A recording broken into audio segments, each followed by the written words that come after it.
is coming in. The Supreme Court notice on allowances like pensions for former members of the Parliament. Plea in the Supreme Court seeks regulation on such allowances to be given to former parliamentarians. That's the news that's coming in right now. We'll try and get you further details on it in just a couple of moments. But a plea on allowances is something the Supreme Court was listening into at the moment, especially to the former MPs and the kind of money that they continue to get in terms of allowances, be it home allowances, travel allowances, etc., and to curb that expenditure from the exchequer. There was a plea in the Supreme Court. Let's go across to my colleague Abhimanyu joining us with further details. Abhimanyu, talk us through this Supreme Court notice on Neta's allowances. What are the details you're picking up? Well, the petitioner had basically challenged the emoluments which have been given to former legislators and are currently also being given, and the petitioner had claimed that as far as pension and for government employees, for retiring government employees is concerned, there were severe curves which have been imposed time and again, and every passing year that has been reducing the benefits, of course, which are accruing to government servants. They have been reducing, and the petitioner had sought that such benefits be stopped to former legislators too. The Supreme Court, while observing that, of course, there requires to be some guidelines as far as curtailing allowances is concerned, yet the Supreme Court maintained that something that cannot be ignored is that there used to be a time when several former legislators had died in penury after public service. So that was the observation of the Supreme Court while nuancing both aspects of this entire issue. But as far as the notices are concerned, notices have been served to the Election Commission, to the Centre, and also to the Secretary Generals of the Lok Sabha and the Rajya Sabha. Abhimanyu, help us understand how ad hoc has the system really been that there is a Supreme Court notice on this? Abhimanyu? Well, of course, answers have been sought from the Centre,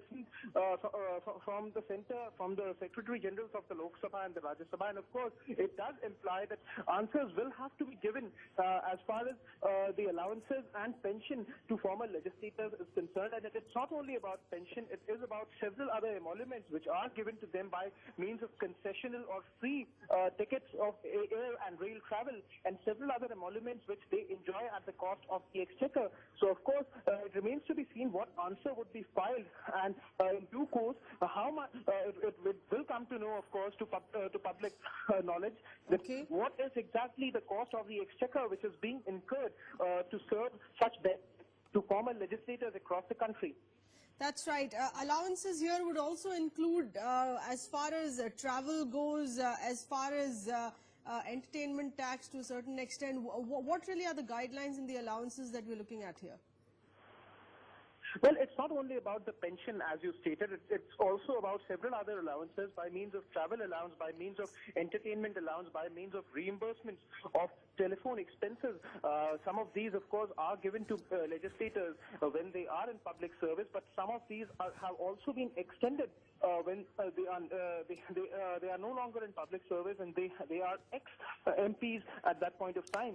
So that is something which the petition has sought to curb, and it remains to be seen what view will the court have on this issue once answers have been served by the different parties who have received notices in this regard. And of course, it would also come to public light that what exactly is the cost to the exchequer by means of providing such emoluments and allowances to former legislators across the country.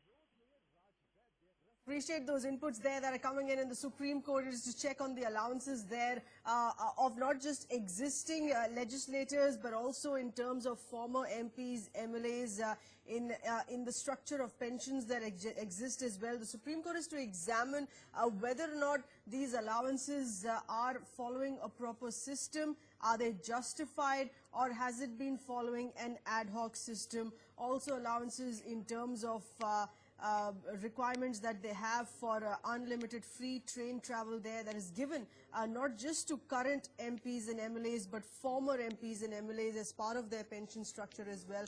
All of those issues are to be analyzed by the Supreme Court. Well, the court said that the issue raised in the petition needs examination, as facilities and allowances given to them must be reasonable and not arbitrary. Several of these facilities being provided to former MLAs and MPs being misused, and that is what was cited in the petition. But that's some more breaking news.